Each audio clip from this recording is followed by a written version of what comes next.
Book 2, Chapter 5. Although the high feast of Pentecost was held ever by King Arthur at Camelot, where the great round table stood in the castle hall, he would often hold court upon other feast days in other places, with as many of his knights as chanced to be in the neighbourhood. Sometimes he held it at Cardiff, and sometimes at Closter or Carlisle. Once even it was at Chester, and once at Cardigan. But the most usual place was at Caerleon in South Wales, in the castle from which he had first come forth as the true king of the realm of Logres. King Arthur did not wait for an adventure to come before he began every feast, but none the less he was always happy if such a thing should happen. Therefore he was particularly pleased one Easter day, as he sat feasting at Caerleon, to see a tall, handsome youth dressed in green and white, with a great golden-hilted sword at his waist, come striding suddenly into the hall. "Greetings, noble King Arthur," said the youth, bowing low before the king. "I give you welcome, fair sir," answered King Arthur. "Come you to tell of some adventure? Methinks I have seen you before this day, and yet your name I know not." "I am Geraint, the son of Erbin," was the answer, "and I dwell in the forest of Dean, not far from here. This day as I wandered down a leafy glade, I beheld a strange and wondrous stag. Pure white it was, with antlers of clear gold, and it stepped delicately over the grass and leaves, not herding with any of the other deer in your forest. Then I sought out your royal huntsmen, and bade them mark where the white stag went, and I came in haste to tell you." "You did well, young sir," said Arthur. "Tomorrow we will rise early and go forth with many of our knights to hunt this stag." "Let me come after you to watch the hunting," begged Queen Guinevere. "This young squire Geraint shall accompany me." "Be it as you say," answered Arthur, "and whosoever slays the stag, Geraint shall have the head of it, on this condition, that he shall give it to the lady of his heart." "Alas, I have no lady," sighed Geraint. "Then we will find you one," laughed Guinevere. And so the matter was arranged. On the morrow King Arthur, with Gawain and Kay, and many other knights, rose early and went forth into the forest in search of the white stag, but Guinevere followed later in the day, accompanied by one maiden only, and by Geraint, who rode still in his tunic of white and green and his green cloak, with only the golden-hilted sword at his side. Presently they came to the edge of the forest, and they heard the horns blowing in the distance, but could not tell in which direction the hunt was going. And as they sat waiting there on the green verge of the forest, they saw a little cavalcade come up upon the road. First of all came a misshapen dwarf, riding upon a prancing horse, and carrying a long cruel whip of leather thongs, and behind him rode a proud lady on a beautiful white horse. Her garments were of gold brocade, and she was followed by a knight in shining armour who rode upon a great black war-horse, a giant of a man upon a monstrous horse. "Geraint," said Guinevere, "know you the name of yonder knight?" "I know him not," answered Geraint, "and I cannot see his face, for he rides with his visor down." "Go you and ask," said Guinevere to her damsel, who rode at once towards the dwarf and asked him the knight's name. "I will not tell you," snapped the dwarf. "As you are so rude, I'll ask the knight himself," said the damsel. "That you shall not, by my faith," said the dwarf. "Wherefore not?" asked the damsel. "Because you are not fit to speak to such a one as my lord," answered the dwarf. But the damsel turned her horse nevertheless, and was about to ride towards the knight, when the dwarf struck her a savage blow with his whip, so that the blood ran from her face. Sobbing bitterly, the damsel returned to Queen Guinevere, and told her what had happened. "A vile churl this dwarf is," cried Geraint. "I'll ride and speak with him myself." "Go," said Guinevere, and Geraint went up to the dwarf. "Who is yonder knight?" he asked. "I will not tell you," snapped the dwarf. "As you are so rude, I will e'en ask the knight himself," said Geraint. "That you shall not, by my faith," cried the dwarf. "Wherefore not?" asked Geraint. "Because you are not fit to speak with such a one as my lord," answered the dwarf. "I've spoken with greater than he," said Geraint angrily, and turning his horse he was about to ride after the knight, when the dwarf struck him with struck him a savage blow with his whip, so that the blood ran down his face and stained the whiteness of his tunic. Geraint's hand flew to the golden sword hilt, but then he thought, "It will be no vengeance if I slay the dwarf, and am myself slain unarmed by this knight." So he returned to Queen Guinevere and told her what had chanced. "I will ride after them," he said, and when we come where I may borrow some armor and a spear and a shield, I will do battle with this proud knight." "Go then," said the queen, "and if you prove yourself worthy, you shall be a knight of the Round Table." "Ere long you shall hear of me," said Geraint, and with that he departed. All day Geraint followed the knight, the lady, and the dwarf through the edge of the forest, down by deep valleys, and then upwards into the hills of South Wales, and in the evening he came to a strange town with a castle towering in the midst of it. As the knight rode up the steep street towards the castle, people came to their doors and bowed low to him, and everywhere there was bustle and the jingle of steel as men-at-arms and knights strode up and down. But there was no friendly smile for Geraint as he rode slowly through the town and out at the further side, once he had seen the knight, his enemy, enter into the frowning castle. The shadows were growing long and dark as Geraint came once more to the edge of the forest and saw among the trees the ruins of a mighty mansion, a fortified house almost like a castle, with a moat and tall towers, thick walls and narrow windows. But the moat was grown with weeds, the towers were split and broken, with their staircases curling up into nowhere. The walls, in many places, were mere heaps of rubble, and only the windows of one room showed any light. On the stone parapet of a bridge leading across the moat sat an old man in tattered garments, which had once been fine, and he greeted Geraint kindly. "Young sir, wherefore do you ride pensively with bowed head?" "I am thoughtful," answered Geraint, "because I know not where to rest this night, for I am in a strange land, and all whom I meet greet me with hostile looks." "Come hither with me," said the old man, "and I will give you such welcome as I may. Once you might have feasted splendidly in my halls, but much evil and sorrow has befallen me since that time." Geraint rode over the bridge into the ruined manor, tied up his horse in a roofless stall, and followed his host up a stone stairway into a fine room where a fire was burning, and a table was set for a frugal dinner. Beside the fire sat an ancient lady in a high-backed chair of carved oak, and on a footstool at her side the loveliest maiden that ever Geraint had seen. "Surely," said Geraint to his host, as they sat down to supper, "you did not always dwell thus in a ruined manor, with none to tend upon you?" "Oh, no, young sir. Once it was far otherwise," said the old man. "I am Lancelyn, by right the duke of this town, and of all the whole domains hereby. But in the pride of my heart I withheld from Yedder, my nephew, his dukedom, which I ruled for him until he came of age.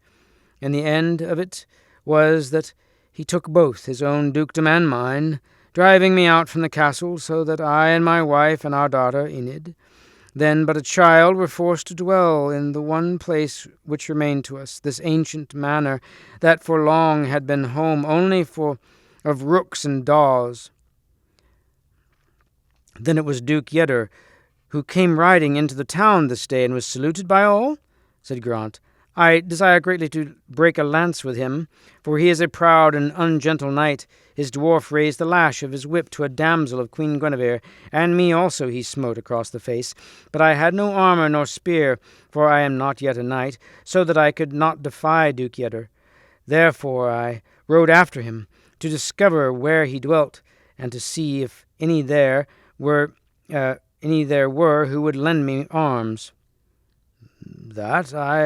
That will I right willingly," cried Duke Lancelyn, "and tomorrow you may ride against Yedder, for he holds then the yearly tournament, and thinks to break away the Sparrowhawk." "Tell me of the Sparrowhawk," said Geraint. I know not the custom." "It is wrought all of pure silver," answered Lancelyn, "and each year come knights with their ladies to joust for it.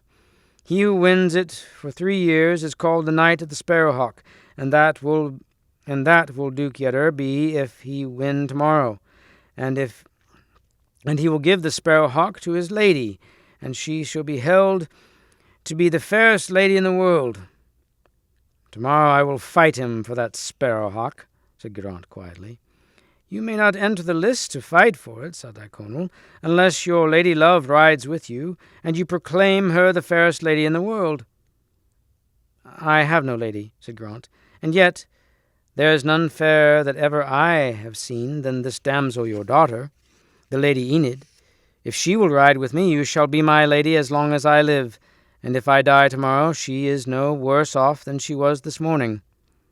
Then the Lady Enid blushed sweetly, and said that she would indeed ride to the tournament with Geraint, but of what should chance thereafter she would say nothing. That night Geraint slept in the ruined manor, and early the next day Duke Lyconel armed him in ancient armour, set a great spear in his hand, and with Enid and his wife led him to the great meadow below the castle. There many people were gathered together in bright array, and many knights in shining armour. Then Duke Yedder rode down the field on his great black horse to where the lady sat beneath a canopy.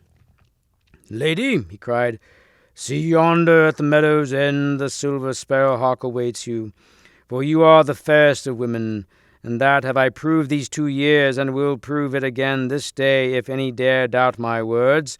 Rise now and fetch the sparrowhawk, for there is no man so hardy as to do battle with me for it." "Tarry a little," cried Geraint, riding forward suddenly. "Fetch it not, fair lady, for there is here a lady fairer even than you, and I will prove her right to the silver sparrowhawk upon any who dares deny it." Then Duke Yedder laughed. "Here comes a churl who has found a suit of armour, old and red with rust, lying in some ditch," he said. "Now it were good sport to chastise his insolence, but first I will knock him off his horse." Then the two drew apart and came together down the length of the field so hard that both their spears were shivered into pieces. 3 times they jousted, and each time their spears were broken to fragments. But for the 4th encounter Duke Lyconel gave a mighty lance to Geraint, saying, "This spear was set in my hand on the day when I was made a knight, and from that day to this I have jousted with it and broken it not. Moreover, the point is yet sharp." Geraint thanked him, yet set the spear in rest, and thundered down once more upon Duke Yedder. And this time he smote him so hard with his girths that his girths broke, and over his horse's tail went Yedder, with his saddle still under him. Geraint sprang down to the ground, drew his golden-hilted sword, and they fought up and down the meadow, dealing mighty strokes until the grass was all tramped and blood-stained. Moreover, pieces of Lyconel's ancient armour lay scattered on every side like rusty red petals of fallen poppies. Duke Yedder struck mightily, and Geraint staggered beneath his blows.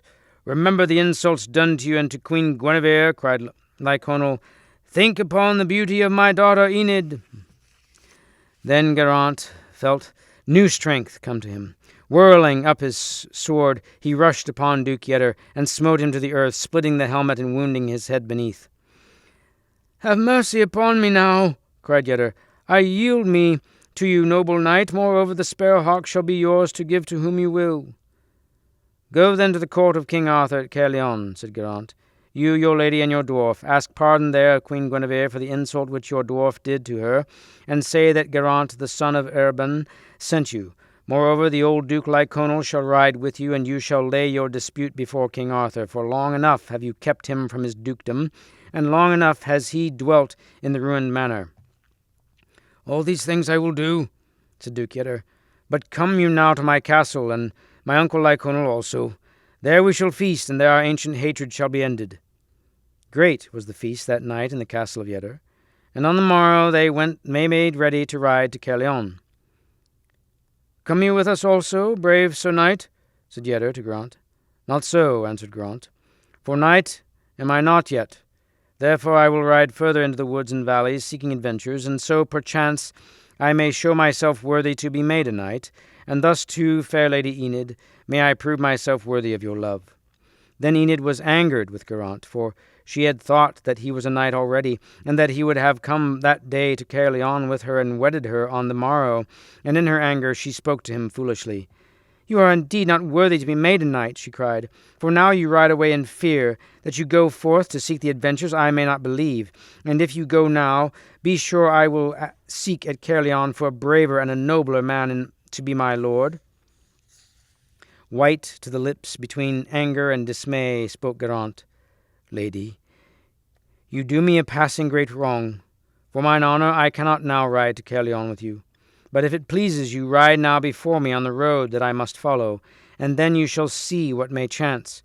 Ride far ahead, looking not behind, and see that you speak to me no word, whatever may happen." "I will do this indeed," said Enid, sorry already for her rash and cruel words. And therefore she bade farewell to her father, turned her horse, and rode away into the deep mountain valleys, with Geraint, silent and angry, riding a little behind her. Before long, as they came down a steep hill path into the forest, 3 armed robbers met them, and one said to the others, "Here's a fine chance, truly. We shall capture this lady and the 2 horses, for yonder knight who brings his head so pensively can do naught against us." Then Enid turned and rode swiftly back to Geraint. "I will warn him," she thought, "though he bade me not to speak to him." But Geraint merely said, "You may wish to see me dead at these men's hands, but it shall not fall out so. Therefore I command you to keep silence." And he set his spear in rest and rode suddenly at the first robber, catching him in the throat and laying him dead on the plain. The second he pierced through shield and armour, and the third he overtook and slew from behind as he turned to run away. Then Geraint stripped them of their armour, tied it upon the horses, and said to Enid, "Ride ahead once more, driving these 3 horses before you, but say never a word to me unless I speak first to you." Forward they went through the deep wood, and in the midst of it 6 more armed robbers met them. "Here's a fine chance, truly," they cried. "We will capture this lady and these 5 horses, for yonder knight who hangs his head so pensively can do naught against us." "I will warn him this time," thought Enid, "though he bade me not to speak to him."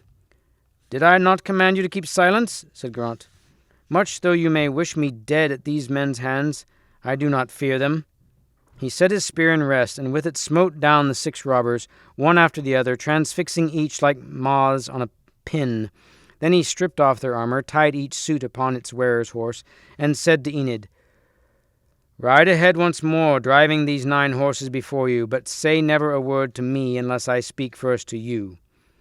Forward they went, through the wood, and out into a desolate great valley of bare stones, and there Enid spied 9 armed robbers coming towards her, and the leader of them cried, "Here's a fine chance, truly. We shall have no difficulty in capturing all these horses and suits of armour, and the lady also, for yonder knight who hangs his head so pensively can do naught against us."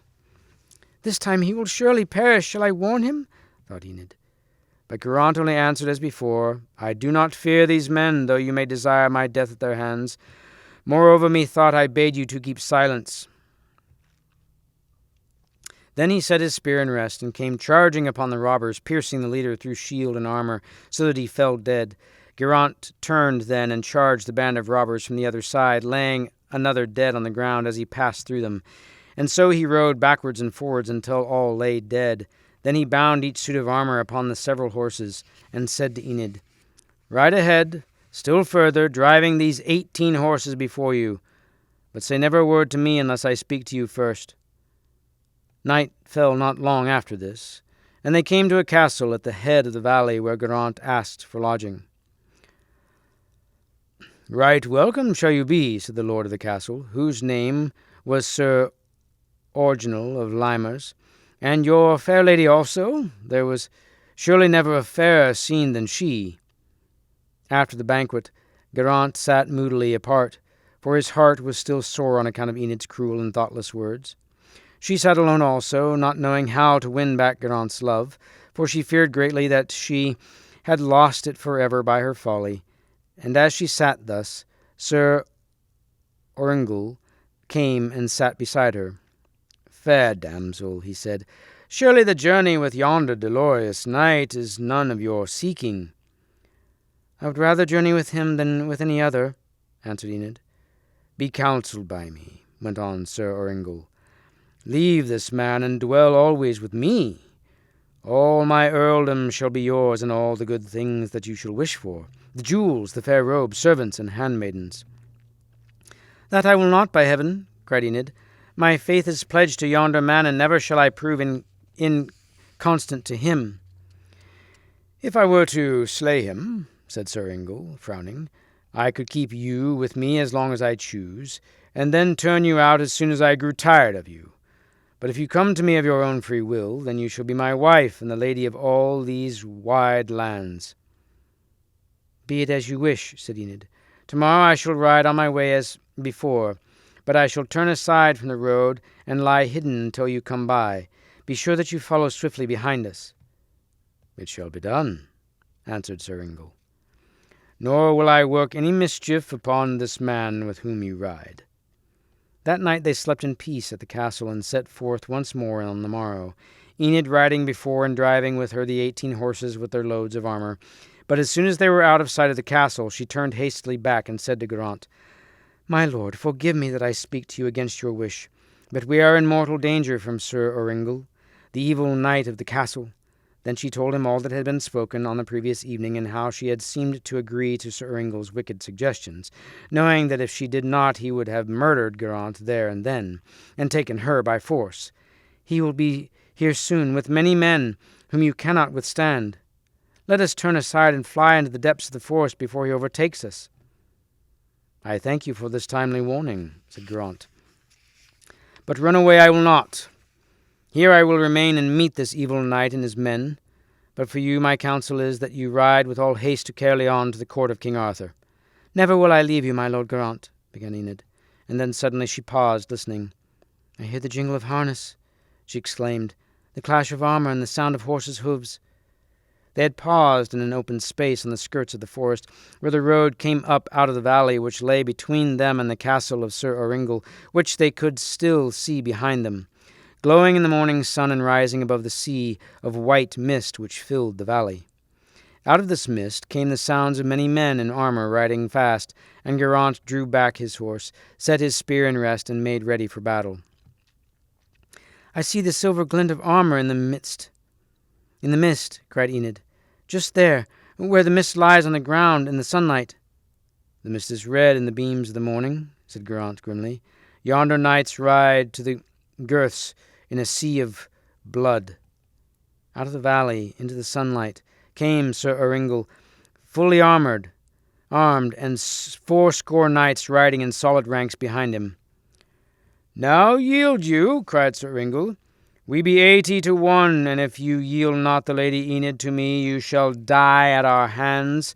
But if you give her to me, and I warrant she'll come willingly enough, you may go your way unharmed."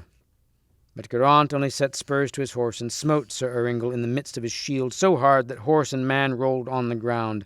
Then he charged into the midst of the riders, and a fearful battle began, in which Geraint slew many and overthrew others, fighting so mightily that oft they drew back in fear, saying, "This is a magician and no ordinary man." The end of it was, however, that at length they overcame Geraint, and he fell to the ground bleeding from many wounds, and lay still in the dust. "Alas," cried Enid, bending over him, "now the only man I have loved, or ever shall love, lies slain, and it was I who, in my folly, brought him to his end." "Right soon we will cure your sorrow," said Sir Oringal, and he bade his men lead Enid back to his castle, and bear thither also the bodies of those who were slain or wounded. In the hall, when the feast was set that night, Sir Oringal caused Geraint to be carried on a stretcher and set down upon the stone floor. "Lady," said he to Enid, "be not sorrowful for this matter. Yonder knight is dead indeed, but here am I to be thy lord, therefore be joyful." "I shall never again be joyful while I live," said Enid sadly. "Come at least and eat," said Sir Oringal. "Here, see, is your place beside me." He led her to the table against her will, but eat she would not. "I call heaven to witness," she cried, "that I will not eat until the man that is upon yonder bier shall eat likewise." "That oath you cannot fulfill," scoffed Sir Oringal, "for yonder man is dead already." "Then," said she, "I shall not eat again." "Drink then from this goblet," urged Sir Oringal. "The strong wine will cause you to change your mind."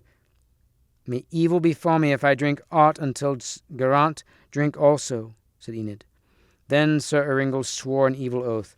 "Since gentleness is of no avail with you," he shouted, "I will see what harsh words and blows will do." and with that he struck her in the face until she cried aloud. And at the sound of her cry, Geraint awoke from the deep swoon which held him, and sprang up suddenly, his golden-hilted sword still in his hand. Then, while all men stood amazed, thinking that they saw a ghost, he leapt upon Sir Oringal without a word, and smote off his head at a single blow, so that it fell upon the table, bounced thence on to the floor, and went rolling away into the darkness, right horrible to see. Then everyone rose up and fled in terror from the hall, not so much through fear of the living, as in the dread they felt at seeing what they took to be a dead man rise up to slay them. "Come, my lady Enid," said Geraint, "show me where the horses are, and we will ride away speedily before these men return, for I am so weak with loss of blood and the pain of my wounds that I may not fight for long." Mounting their horses, they rode away swiftly into the night, side by side now, and at length hand in hand. Meanwhile King Arthur hunted the white stag through the forest of Dean, and on into the forest-clad hills and valleys above the Usk and the Wye, deep into South Wales. For 2 days and nights the hunt continued. Queen Guinevere had long turned back to Caerleon, and many knights had been left behind so far that they also gave up the hunt and returned home. But on the morning of the 3rd day they came up to the white stag, and Cavell, Arthur's favourite hound, pulled it down, and Arthur himself came up with it first, and smote its head off with his sword Excalibur. Then they dismounted and made their camp and rested there. But Sir Gawain and Sir Kay remained upon horseback, carrying shield and spear, to guard against a sudden attack by robbers in that wild place. As they rode up and down upon the road at a little distance, suddenly Geraint and Enid appeared riding towards them. "Lo," said Sir Kay, "here comes a stranger knight. I will joust with him." And away he rode before Gawain could stop him. "Ho, you knight there!" shouted Sir Kay. "Who are you, and what are you doing?" "I seek adventures, and my name is my own concern," answered Geraint, recognizing Sir Kay. "Well, stop seeking adventures and come with me to see King Arthur, who is camped hard by," said Sir Kay insolently. "That I will not, by heaven," answered Geraint angrily. "Come swiftly before I make you come," taunted Sir Kay. Then in a rage Geraint rode up suddenly to Sir Kay and struck him so hard that with the butt end of his spear,